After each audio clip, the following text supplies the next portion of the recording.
Very good evening all my friends. I Rohit Keshwania मैं अपने YouTube channel पर आप सभी का हार्दिक स्वागत करता हूं। जैसा आप स्लाइड पर देख ही रहे होंगे, बॉडी फ्लूइड एंड सर्कुलेशन के अंदर आज हमारा जो लेक्चर रहेगा वो लिम्फेटिक सिस्टम एंड डिसऑर्डर्स पर है और उससे रिलेटेड जितने भी MCQs हैं वो भी आज हम क्या करेंगे, प्रैक्टिस करेंगे। अगर आप एचटेट या फिर HPSC स्क्रीनिंग की तैयारी कर रहे हैं या फिर आप KVS बायोलॉजी या फिर NVS या DSSB PGT बायोलॉजी की या फिर EMRS PGT बायोलॉजी की कोई भी जो आपके स्टेट लेवल में PGT बायोलॉजी से रिलेटेड कोई भी एग्जाम हो, अगर आप उसकी तैयारी कर रहे हो तो आप मेरे YouTube चैनल से जुड़ सकते हैं। इसमें आप लोगों को जितना भी करवाया जाएगा वहां से आपके एग्जाम के अंदर क्वेश्चंस 100% है कि आपके वहां से बच्चे। तो बिना देर के हम स्टार्ट करते हैं आज का अपना लेक्चर, जिसमें आज हम चर्चा करेंगे लिम्फेटिक सिस्टम के बारे में। तो सबसे पहले आप देख रहे होंगे यहाँ पर लिम्फेटिक सिस्टम, जिसके अंदर आपको तीन चीजें मुख्य रूप से क्या है याद रखनी है, क्योंकि लिम्फेटिक सिस्टम इन तीन चीजों से मिलकर बना है, जिसमें हम कहेंगे लिम्फ वेसल्स और लिम्फ नोड्स, जिसको हम ग्लैंड्स के नाम से भी जानते हैं। देखिए, जब ब्लड पास करती है, as the blood passes through the capillaries in tissues, है ना, जब कैपिलरीज से टिश्यूज के अंदर जब ब्लड मूव करता है तो कुछ वाटर और सॉल्युबल सब्सटेंस क्या होते हैं वहां पर फिल्टर आउट हो जाते हैं, जिसको हम बोलते हैं प्लाज्मा, और वो इंटरसेलुलर स्पेस में जाके क्या हो जाते हैं, स्टोर हो जाते हैं। इंटरसेलुलर स्पेस इट मींस कि जो वहां पर टिश्यूज हैं, उन टिश्यूज के बीच में जो गैप्स है, उन गैप्स के अंदर जाके वो प्लाज्मा क्या हो जाता है, इकट्ठा हो जाता है। उसको हम इंटरस्टिशियल फ्लूइड के नाम से जानते हैं। और याद रखिएगा, इसमें कुछ मिनरल डिस्ट्रीब्यूशन भी क्या है आपको देखने को मिलती है, जैसे प्लाज्मा के अंदर होती है वैसे ही आपको क्या है इस लिम्फ के अंदर क्या है देखने को मिलेगा। कुछ टिश्यू फ्लूइड हैं जो लिम्फेटिक सिस्टम में क्या करते हैं, एंटर करते हैं, और फिर उसके बाद टिश्यू फ्लूइड को हम क्या कहेंगे, लिम्फ का नाम देंगे।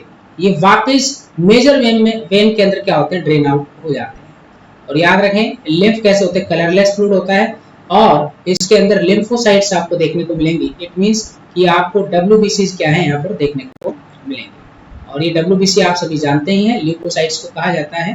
तो WBC में भी जो एक पार्ट है उसको बोलते हैं लिम्फोसाइट, जिनके पास एंटीबॉडीज क्या है प्रेजेंट होती है। तो अब एक बार थोड़ा सा रिकैप करते हैं कि लिम्फेटिक सिस्टम एक्चुअल में है क्या। मैं आपको बता दूं, जहां जहां पर हमारी बॉडी के अंदर ब्लड कैपिलरीज प्रेजेंट है, तो उसके आसपास जितने भी जो टिश्यूज हैं, उन टिश्यूज के बीच में क्या होता है, गैप होता है। उन गैप में देखिए, जब फिल्टर आउट होता है ब्लड हमारा कैपिलरी से, जैसे ही फिल्टर आउट होकर अंदर आएगा तो जो लिक्विड है वो उन गैप्स के अंदर क्या हो जाता है, फिल हो जाता है, और उस फ्लूइड को हम इंटरस्टिशियल फ्लूइड कहते हैं। और उसके अंदर मैं आपको बता दूं, WBC क्या है, लार्ज अमाउंट में आपको देखने को मिलती है। और ये क्या करती हैं, ये कैरी करती हैं ऑक्सीजन। इवन मैं आपको बता दूं, ऑक्सीजन ये यूटिलाइज कर लेती है, फूड को यूटिलाइज कर देती हैं। जहां तक ब्लड वेसल्स पहुंच नहीं पाती हैं वहां पर ये क्या है, पहुंचने का काम करती है। और वहां से जो भी फूड ऑक्सीडाइज होता है तो कार्बन डाइऑक्साइड बनेगा, वही कार्बन डाइऑक्साइड को ये वापस मेजर वेन्स तक लेकर आने का काम करती है। तो आप ये देखें कि हमारी बॉडी के अंदर कहां कहां पर ये लिम्फेटिक जो ऑर्गन्स हैं वो कहां कहां पर पाए जाते हैं। तो ये आपके सामने पिक्चर है, और इस पिक्चर में आपको सबसे पहले टॉन्सिल्स बिल्कुल कान के नीचे होते हैं, ठीक है। और हो सकता है आप लोग कभी टॉन्सिल्स हुए भी हों, है ना। अगर नहीं हुआ तो बहुत अच्छी बात है, क्योंकि वायरल डिजीज होती है ये भी। टॉन्सिल्स हैं, ये क्या है, लिम्फेटिक ऑर्गन है। इसके अलावा चेस्ट में क्या होता है, थाइमस ग्लैंड होता है, और छोटे बच्चों में तो ये पाया जाता है, लेकिन बड़ों में क्या हो जाता है, ये डिसअपियर हो जाता है। ये लिम्फ वेसल्स आपको नजर आ रही है, ये देखो ग्रीन कलर की जो आपको नजर आ रही है, इनको लिम्फ वेसल्स कहते हैं। और ये जो बड़े वाली जो है ना, इसको बोलते हैं लिम्फ नोड्स। क्या बोलते हैं, लिम्फ नोड्स। और इसके अलावा जो हमारी लॉन्ग बोन्स होती हैं उनमें पाया जाता है बोन मैरो। क्या पाया जाता है, बोन मैरो। तो ये भी क्या है, लिम्फेटिक ऑर्गन है। इवन हम देखें, हमारी जो लेफ्ट किडनी है, उस लेफ्ट किडनी के पास एक छोटा सा ऑर्गन आपको देखने को मिलता है, मस्कुलर ऑर्गन, उसको हम स्प्लीन के नाम से जानते हैं, जो कि ग्रेवयार्ड ऑफ RBC भी कहलाता है। तो ये जो आपको नजर आ रहे हैं, ये सारे के सारे क्या हैं, लिम्फेटिक ऑर्गन्स हैं, जो आपको याद करने हैं। इसके बाद आपको पता होना चाहिए कि लिम्फ का फंक्शन क्या है, मतलब लिम्फ का काम क्या है। तो लिम्फ का जो काम अगर आप देखें यहाँ पर, तो आप कहेंगे एक तो ये मिडल मैन का काम करती है ब्लड और टिश्यूज के बीच में। तो लिम्फ क्या है, एक प्रकार से मिडल मैन है, इनको मिडल मैन कहा जाता है ब्लड और टिश्यूज के लिए। और टिश्यू फ्लूइड क्या होती है, टिश्यू फ्लूइड की सहायता से ही न्यूट्रिएंट्स, गैसेस क्या हो पाती हैं, एक्सचेंज हो पाती है। किसके बीच में, ब्लड और सेल्स के बीच में। मैं आपको यही बता रहा हूँ, जो टिश्यू फ्लूइड होता है उसी को लिम्फ कहा जाता है। और उसके अंदर क्या होता है, न्यूट्रिएंट्स होते हैं और गैसेज होती हैं, वो इजीली ब्लड से सेल्स के अंदर और सेल से वापस ब्लड के अंदर क्या है, ट्रांसफॉर्म हो पाती है, मतलब एक्सचेंज हो पाती है। और वहीं अगर देखा जाए तो ये और क्या कैरी करती है, ये कैरी करती है प्लाज्मा प्रोटीन, जो लीवर के अंदर बनते हैं और उसको ब्लड के अंदर ले जाने का काम करती है। और इसके अलावा आप देखें, अगर आपने डाइजेस्टिव सिस्टम पढ़ा है तो आपने देखा होगा जो डाइजेस्टेड फैट होता है, डाइजेस्टेड फैट वो भी क्या हो जाता है, एब्जॉर्ब हो जाता है। लेकिन वहां पर कौन सी सेल्स प्रेजेंट होती हैं, तो आपका जवाब होगा लैक्टियल सेल्स क्या होती है, प्रेजेंट होती हैं, जो मेजरली फैट को क्या करती है, एब्जॉर्ब करती है। कौन से फैट को, सिंपलर फैट को, जो कि फैटी एसिड और ग्लिसरॉल की फॉर्म में कन्वर्ट हो जाता है तब। और साथ साथ में आपको बता दूं, फैट सोल्यूबल विटामिन और हार्मोन्स को भी क्या करते हैं, ये ट्रांसपोर्ट कराने का काम करते हैं। इवन अगर देखा जाए तो ये बैक्टीरिया और फॉरेन पार्टिकल से भी फिल्ट्रेशन क्या है, करने का काम करते हैं। क्यों, क्योंकि डब्ल्यूबीसीज पाए जाते हैं और वही डब्ल्यूबीसीज क्या करते हैं, इनको डिस्ट्रॉय करने का काम करते हैं। लिम्फ नोड्स में अगर देखा जाए तो बहुत सारे डब्ल्यूबीसीज होते हैं, लिम्फोसाइट्स होते हैं, और एंटीबॉडीज भी क्या है, आपको देखने को मिलती है। तो इसका मतलब जो लिम्फ है वो घबराने की बात नहीं है, कलरलेस फ्लूइड है एक प्रकार से, उसमें आरबीसी नहीं होता, डब्ल्यूबीसीज क्या है आपको देखने को मिलती है, जो फॉरेन पार्टिकल्स को, जैसे कि हम कहें माइक्रो ऑर्गेनिज्म जो आपकी बॉडी में चला जाता है, तो उसको डिस्ट्रॉय करने का क्या करती है, काम करती है। तो ये इतने फंक्शंस भी क्या है, आपको क्लियर हो जाने चाहिए। अब हम देखते हैं डिसऑर्डर्स। सर्कुलेटरी सिस्टम में जितने भी डिसऑर्डर्स हैं वो बहुत ही इंपॉर्टेंट है। सबसे पहला आपको मैं बता दूं, यहाँ पर हाइपरटेंशन, हर लोगों में हाइपरटेंशन की बीमारी देखने को मिल जाती है। जैसे हाई ब्लड प्रेशर, मतलब छोटी छोटी बातों पे क्या करना, एकदम से प्रेशर में आ जाना। तो आप खुद सोच के देखिए कि ये जो प्रेशर है, इसका मतलब जो ब्लड हमारी बॉडी के अंदर सर्कुलेट कर रहा है, तो वो ब्लड वेसल्स के ऊपर क्या करेगा, प्रेशर क्रिएट करेगा, और उसी प्रेशर को हम क्या कहते हैं, ब्लड प्रेशर कहते हैं। नॉर्मल अगर ब्लड प्रेशर की अगर बात करें तो 120/80 mmHg, ठीक है। तो यहाँ पर जो 120 mmHg है इसको हम बोलते हैं सिस्टोलिक प्रेशर। क्या नाम देंगे इसको, सिस्टोलिक प्रेशर, पंपिंग प्रेशर बोलते हैं इसको। और वहीं डायस्टोलिक की मतलब क्या है, रेस्टिंग प्रेशर, मतलब 80 mmHg। तो मतलब ऊपर वाला कितना है 120, नीचे वाला कितना रहेगा 80 mmHg। Hg यहाँ पर मरकरी है, ध्यान रखिएगा। तो मैंने अभी आपको क्या बताया, हाइपरटेंशन का मतलब होता है जब हमारी बॉडी के अंदर जो ब्लड वेसल्स हैं उनमें से जब ब्लड सर्कुलेट करता है तो एक प्रेशर क्रिएट करता है, उसी को हम ब्लड प्रेशर कहते हैं। अब बात यहाँ ये आती है, अगर नॉर्मल ब्लड प्रेशर हमारा कितना होना चाहिए, तो हम कहेंगे 120/80 mmHg होना चाहिए। लेकिन ध्यान रहे 120 क्या है, सिस्टोलिक, पंपिंग प्रेशर बोलते हैं इसको, 120 mmHg होगा। और डायस्टोलिक प्रेशर क्या होगा, 80 mmHg होगा, जो कि आपको क्लियर तरीके से पता होना चाहिए।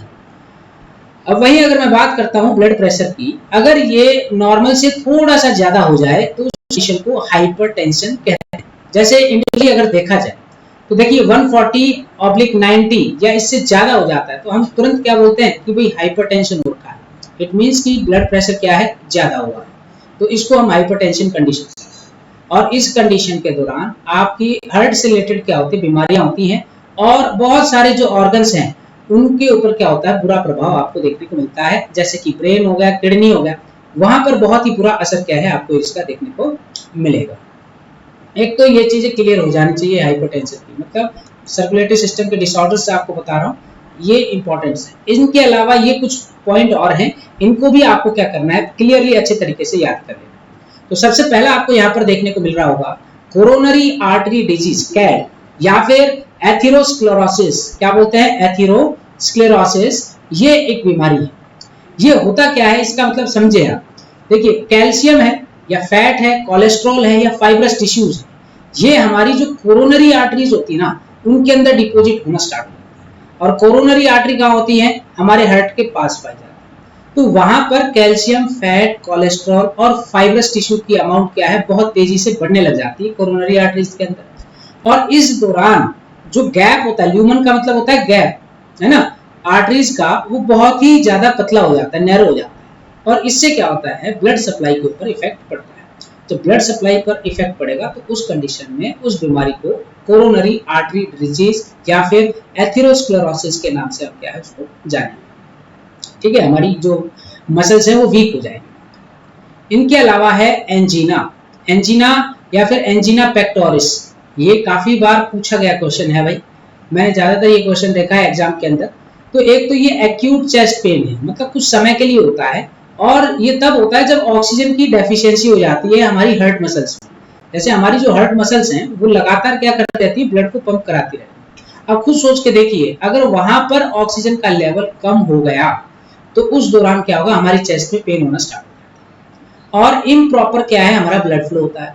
और याद रखिएगा, ये ज्यादातर कौन सी एज में आपको देखने को मिलता है, मिडिल एज या तो बूढ़ों में आपको देखने को मिलेगा, या फिर जिनकी उम्र 35 साल से ज्यादा है उनके अंदर भी क्या है, ये एंजीना पेक्टोरिस वाली जो बीमारी है आपको देखने को मिलेगी। केवल ऑक्सीजन की डेफिशिएंसी के कारण होता है, ध्यान रखिएगा। ठीक है भाई, एक आपने वर्ड सुना होगा हार्ट फेलियर, इसको बोलते हैं कॉन्जेस्टिव हार्ट फेलियर।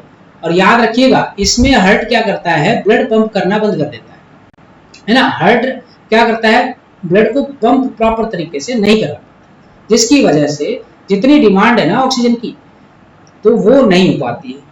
उस वजह से हमारे जो लंग्स हैं वो कॉन्जेस्ट हो जाते हैं, मतलब सिकुड़ जाते हैं एक प्रकार से अगर देखा जाए तो। ये सिम्टम्स क्या है आपको देखने को मिल जाएगा। तो हार्ट फेलियर में आज सबसे पहली बात यह है कि आपका जो हार्ट है ना वो ब्लड को पंप ही नहीं कर पाएगा, और जब पंप नहीं कर पाएगा तो इसका मतलब आपके जो लंग्स हैं वो कॉन्जेस्ट एक प्रकार से फैल जाएंगे। कार्डिक अरेस्ट ज्यादातर आपको देखने को मिला होगा, फीमेल के अंदर होता है कार्डिक अरेस्ट, ज्यादातर बोला मैंने क्योंकि ये मेल्स के अंदर भी होता है। ये ब्लड प्रेशर डाउन हो जाने के कारण, यहाँ पर हार्ट क्या है, हार्ट बीट करना क्या कर देता है, अपने आप ही बंद कर देता है। उस कंडीशन को कार्डिक अरेस्ट कहा जाता है। और एक काम होता है हार्ट अटैक, जिसको आप नॉर्मल भाषा में हार्ट अटैक बोल देते हो। वो हार्ट अटैक नहीं होता है, वो होता है हार्ट अटैक। और इसमें जो हमारी हार्ट की जो मसल है ना वो बहुत अचानक से क्या हो जाती है, डैमेज हो जाती है, जिसकी वजह से जो ब्लड सप्लाई है ना वो इनएडिक्वेट हो जाती है। एक प्रकार से ऑक्सीजन का जो लेवल है बहुत तेजी से क्या है हमारे बॉडी के अंदर गिरना स्टार्ट हो जाता है। तो ये देखिएगा, हार्ट फेलियर और हार्ट अटैक, इन दोनों में एक छोटा सा डिफरेंस है, आप ध्यान रखें। देखिए, हार्ट ने क्या किया, ब्लड को पंप करना, हार्ट ने क्या किया, ब्लड को पंप करना बंद कर दिया, तो उसको बोलेंगे हार्ट फेलियर। और मान लीजिए कि हार्ट अटैक क्या है, अचानक से हमारी हार्ट की जो मसल्स है ना उसमें कुछ डैमेज होता है, उसमें क्या हो जाए, कुछ डैमेज हो जाए, जिस वजह से ब्लड की सप्लाई क्या हो जाती है, इनएप्रोप्रिएट हो जाती है। उस कंडीशन में उसको हार्ट अटैक कहा जाता है। और हार्ट अगर मान लीजिए बीट करना ही बंद कर दे तो उसको कार्डिक अरेस्ट कहा जाता है। ये कुछ कंडीशंस हैं जो आपको याद करनी है, और यहाँ से आपके एग्जाम के अंदर क्या है क्वेश्चंस पूछे भी जाते हैं। तो इसलिए मैं आपको बता रहा हूँ कि ये जो आज का जो वीडियो है तो बहुत ही इंपॉर्टेंट है आपके कॉम्पिटिटिव एग्जाम्स के लिए। तो इसको कम से कम 2 या 3 बार जरूर देखें एग्जाम से पहले, क्योंकि यहाँ से क्वेश्चन 100% है कि आपको मिलेगा ही मिलेगा। देखिए, ये क्वेश्चन है क्वेश्चन 45। ऑलरेडी मैंने आप लोगों को ये क्वेश्चन बता भी दिया था, लेकिन मैंने ये कहा था कि आपको ये बताना है कि कार्डिक आउटपुट किस प्रकार से निकालते हैं। यहाँ पर आपको गिवन है एंड डायस्टोलिक वॉल्यूम, है ना, आपको एंड डायस्टोलिक वॉल्यूम देखने को मिलेगा। और इसके अलावा एंड डायस्टोलिक वॉल्यूम कितना है, 130, और 60 ml क्या है, तो आपने कहा ये है एंड सिस्टोलिक वॉल्यूम। ठीक है जी, इसको माइनस कर दीजिए। जब आप इसको माइनस करोगे तो ये क्या आ जाएगा, 70 ml आ जाएगा। ठीक है, और ये जो 70 ml है इसको हम क्या नाम देंगे, स्ट्रोक वॉल्यूम। क्या नाम है जी, ये स्ट्रोक वॉल्यूम है। तो इसका मतलब ये है कि हम क्या करेंगे, एंड डायस्टोलिक वॉल्यूम में से एंड सिस्टोलिक वॉल्यूम को माइनस कर देंगे, तो हमारा स्ट्रोक वॉल्यूम यहाँ पर क्या है, आ जाएगा। और कार्डिक आउटपुट कैसे निकाला जाता है, कार्डिक आउटपुट निकालने का जो तरीका है मैं आपको यहाँ पर बता देता हूँ। जो स्ट्रोक वॉल्यूम आया ना आपका, जो स्ट्रोक वॉल्यूम आया है उसको आपको क्या करना है, हमारी हार्ट बीट से क्या करना है, उसको मल्टीप्लाई करना। तो आपकी कितनी होती है भाई, तो आप कहेंगे 72 to 75, तो हम मैक्सिमम ले लेते हैं 75 ले लेते हैं यहाँ पर, है ना। और जब हम इसको मल्टीप्लाई करेंगे तो आपके पास जो आंसर आ जाएगा वो क्या आएगा? तो देखो 700, ठीक है, एक तो ये जीरो लग जाएगी यहाँ पर, इसके अलावा 7 5 जा 35 और 7 7 जा 49, 49 और 3 कितने हैं? तो आप कहेंगे 52। तो आपका जो आंसर हो जाएगा वो कितना हो जाएगा?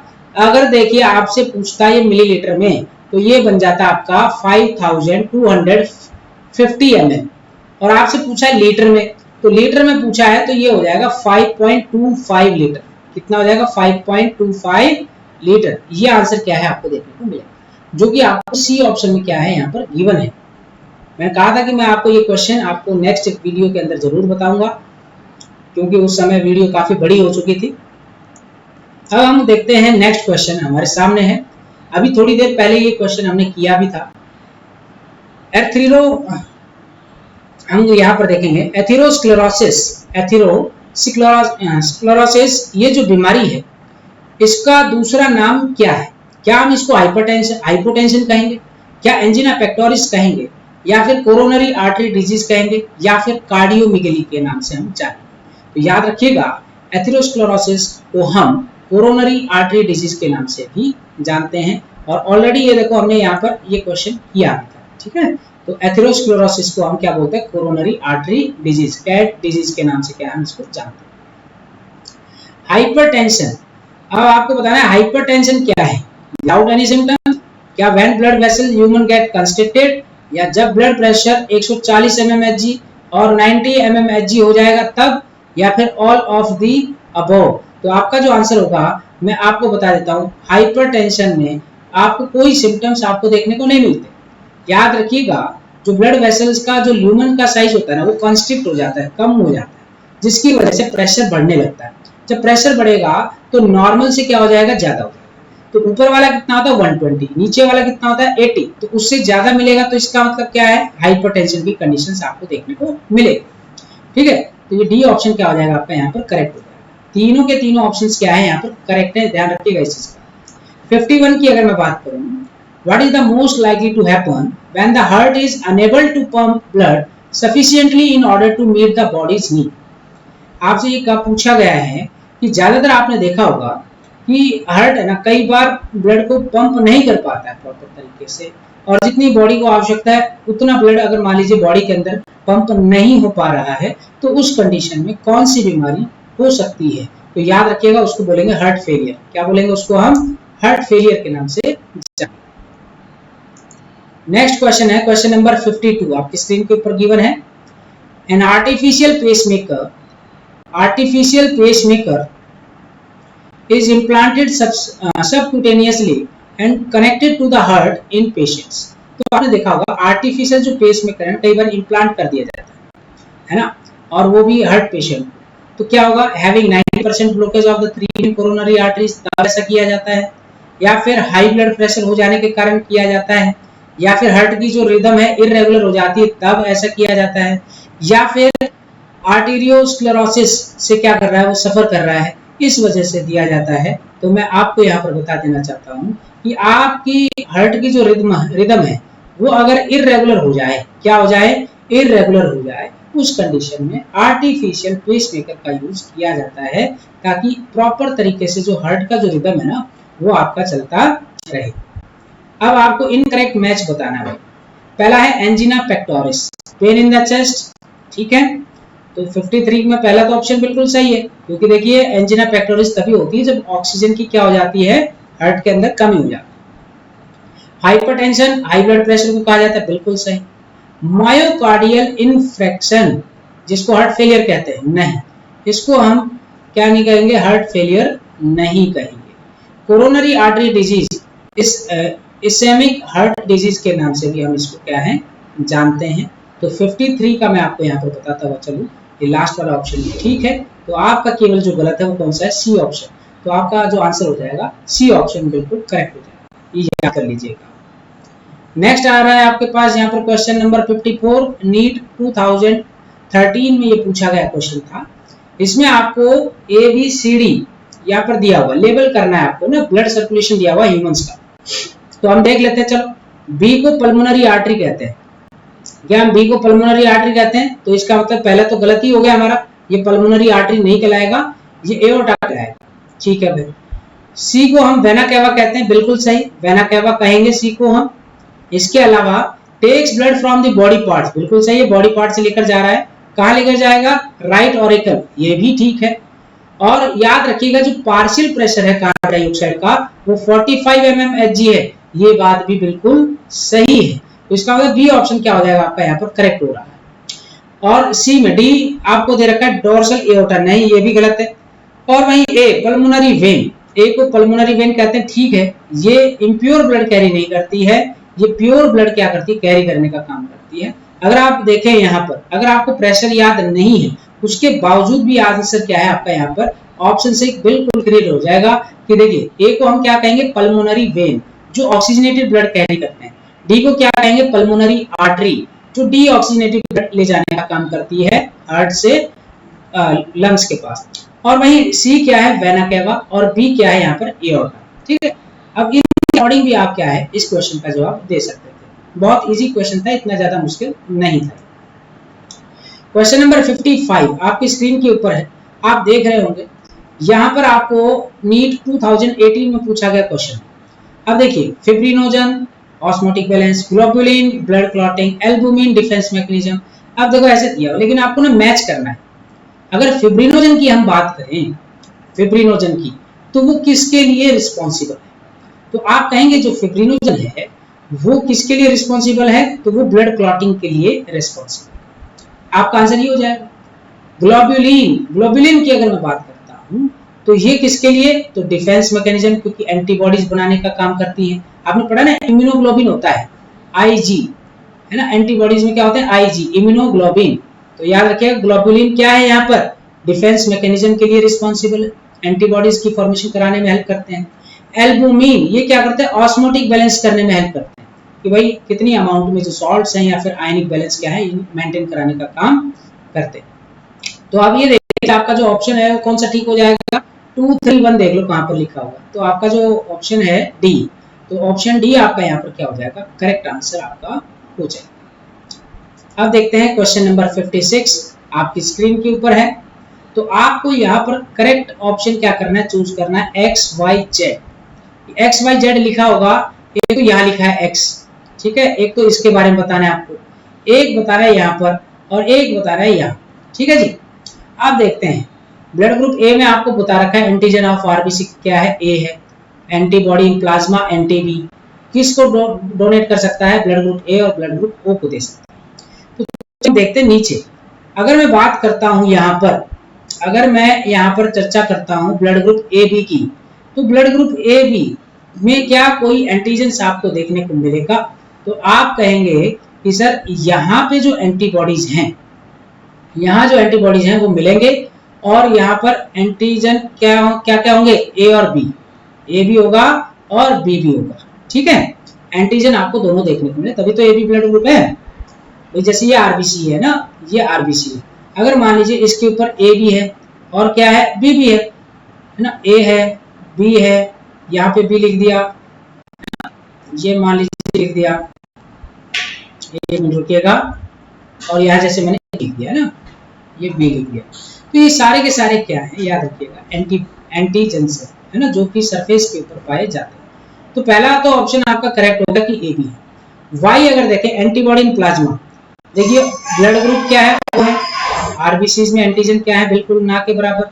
और मैं अगर यहाँ वाई की बात करता हूँ तो आप देखेंगे यहाँ पर एंटी ए और एंटी बी पाया जाएगा, एंटी ए और एंटी बी, ये एंटीबॉडीज क्या है देखने को मिलेंगे। ठीक है जी, और जेड में क्या देखने को मिलेगा? ए बी ब्लड ग्रुप है, किसको दे सकता है भाई ब्लड ग्रुप? तो भैया ये तो यूनिवर्सल रिसिपिएंट है, लेकिन ब्लड किस किस को दे सकता है? ये चीजें आपको पता होनी चाहिए। तो आप कहेंगे ये ब्लड ग्रुप ए को दे सकता है, ये ब्लड ग्रुप बी को दे सकता है, और इवन ब्लड ग्रुप ओ को भी दे सकता है। ठीक है भाई, तो याद रखें। तो ये डोनर ग्रुप है, मतलब किससे ब्लड ले सकते हैं ना, तो ये ए बी ओ। तो आंसर क्या हो जाएगा आपका यहाँ पर? सी ऑप्शन करेक्ट हो जाएगा। ठीक, अब है आज का लास्ट क्वेश्चन, और इस लास्ट क्वेश्चन के बाद ये जो आपका चैप्टर है ये बिल्कुल कंप्लीट हो चुका है, और हमने यहाँ पर मैक्सिमम एमसीक्यूज प्रैक्टिस भी कर लिए जो एग्जाम के अंदर पूछे जाते हैं। तो होपफुली आपको ये वीडियो या फिर ये सेशंस अच्छे लग रहे हो, तो लाइक शेयर और सब्सक्राइब जरूर किया करें। तो चलिए स्टार्ट करते हैं क्वेश्चन नंबर 57। आपकी स्क्रीन के ऊपर आप देख रहे होंगे arterial systole, atrial diastole, ventricular systole, ventricular diastole. अब आपको ना यहाँ पर टाइम दिया हुआ है, तो मैंने आपको बताया भी था कि देखिए पूरा का पूरा कार्डिक आउटपुट होता है ना, वो लगभग 0.8 सेकंड में कंप्लीट हो जाता है। 0.8 सेकंड में क्या है, कंप्लीट हो जाता है ना। तो अब यहाँ देखें 57 की अगर मैं बात करता हूँ, एट्रियल सिस्टोल बहुत ही कम, एट्रियम जब कॉन्ट्रैक्ट करता है ना तो 0.1 सेकंड ही लगती है, बस 0.1 सेकंड के अंदर ही एट्रियल सिस्टोल कंप्लीट हो जाता है। अब बात आती है एट्रियल डायस्टोल की। तो एट्रियल डायस्टोल की अगर बात की जाए तो इसमें थोड़ा समय लगता है, वो है 0.7। वेंट्रिकुलर सिस्टोल की अगर मैं बात करता हूं तो मैं कहूंगा वेंट्रिकुलर जो सिस्टोल है वो 0.3 सेकंड लगते हैं। कॉन्ट्रैक्शन देखने को मिलती है ना वेंट्रिकल्स की, तो बहुत जल्दी देखने को मिलती है, 0.3 सेकंड आपको। और वहीं वेंट्रिकुलर डायस्टोल की बात करें तो ये 0.5 सेकंड क्या है आपको देखने को मिलेगा।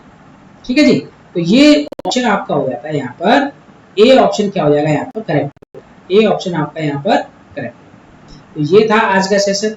अगर आपको अच्छा लगा हो तो लाइक शेयर सब्सक्राइब जरूर किया करें, इससे थोड़ा बहुत मोटिवेशन मिलता है और हम और बेटर तरीके से आपको नेक्स्ट जो चैप्टर है वो डिलीवर कर पाए। तो जरूर जल्दी ही हम आपको बता देते हैं कि नया चैप्टर आपका यहाँ पर स्टार्ट हो जाएगा, और हो सकता है होपफुली कल ही स्टार्ट कर दें। आज क्या वार है, आज शुक्रवार है, तो कल शनिवार को वो चैप्टर हम क्या कर रहे हैं, स्टार्ट कर देंगे। नया चैप्टर होगा हमारा और उससे रिलेटेड जितने भी एमसीक्यूज हैं वो भी हम क्या करेंगे, प्रैक्टिस करेंगे। अब जो वीडियोज हैं काफी दिनों से आपने देखा भी होगा, 2 या 3 दिन के बाद क्या है वीडियो आ रही है, लेकिन अब ऐसा नहीं होगा। अब लगातार आपको वीडियो देखने को मिलेंगी मेरे YouTube चैनल पर, और आप अपनी तैयारी को थोड़ा सा और बेटर तरीके से कीजिए, क्योंकि एग्जाम जब आ जाते हैं तो उस समय केवल रिवीजन करना होता है, ना कि पूरा का पूरा स्टडी करना होता है। ठीक है भाई, तो आप अपनी तैयारी को अभी से बनाए रखें और आप देखना आपका जो परिणाम होगा वो बिल्कुल सही होगा, आप अपने एग्जाम को क्लियर कर पाएंगे। और आपसे इतनी उम्मीद है कि भाई मेरे इस चैनल को ज़्यादा से ज़्यादा लाइक शेयर और सब्सक्राइब करवाएं। तो आपसे कल फिर मुलाकात करेंगे, तब तक के लिए जय हिंद, जय भारत, धन्यवाद।